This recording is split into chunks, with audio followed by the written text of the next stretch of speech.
What's up, duelist? Bandit Crowley here, bringing you yet another deck profile from our buddy James. This time we got his Gishki Deck.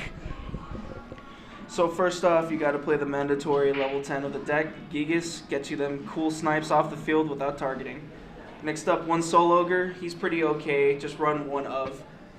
Then you have to have the mandatory 1 and 1 because one lets you recycle, the other one gets a snipe off of the hand. Next, the heart and soul of the deck being Vision and Shadow. Both of them count for full sack. One, the Shadow finds the ritual, the other one finds the monster.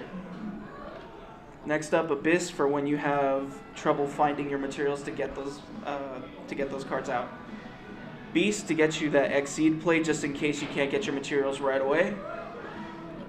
2 Avents. I find it better to have 2 Avents so you can get the Zeal Gigas off to get that search. 1 Aerial so you have 1 up in the deck in case you have nothing else to squat on. 1 Chain because that's your pot of duality. 1 Diva for synchro plays. Obviously you can also fetch it with other things. 3 Aquamir. Now that's the thing that's most important in this deck. That's how you get your rituals off. 1 for counter. Just because you have pesky monsters on your side of the field, you can use this to grab. 3 pre-preps because pre-preps are just amazing for any ritual deck. 2 Mound of the Bounds. Any more than that and I find it too cloggy. Moray of Greed. Any more of that and it's too cloggy. 2 Salvage because it's mandatory in a water deck. 2 Grisaille Prison for that stun play. Aquamir Meditation for the recycle. Extra ups for you. And 1 D Prison. Now I'd trade this out for a Quaking if I could. Alright, that's good stuff. Let's see that extra deck. In the extra deck, I played 2 level 2s, or 2 rank 2s. Gotchi and Armored Kappa because you can go into the level 2s pretty easily. Armory Arm because you can make synchro plays with the Diva. 1 Bryonic because Bryonic. Colossal Fighter because you want that extra thing to squat on just in case you don't have anything out.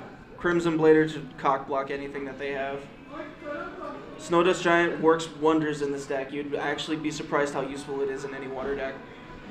Rhapsody and Berserk, just in case there's that one thing that you can't get over with Gigas. I doubt it, but there you go. Ragna Zero because everything revolves around power-ups. 1 Jin just to squat on for a little bit. Cowboy for game, of course. Or you can Dreadnought for game, either way. Gundari just for another level 10 that I can squat on. And then 2 Marrow guys to shuffle back any problem cards before Battle Step. And that's some really good stuff right there, James. Is there any cards that you run that most people don't in a Gishki deck? Well, first off, the whole deck is kind of like that. No one runs Gishkis, but I mean, if I'm gonna say something that no one runs, I'd probably go with. I mean, no one runs the Diva anymore. No one runs the Aerial anymore. Everyone's cut the chain completely. So these 3 cards are kind of my own tech, just because I've been running them for so long. All right, guys, that's it. Remember, you can get to us on YouTube, Facebook, and Twitter at the Yu-Gi-Oh! Tutors. Any questions, comments, leave them down below. Remember to like and subscribe. I'm BC. I'm James. You guys have a day.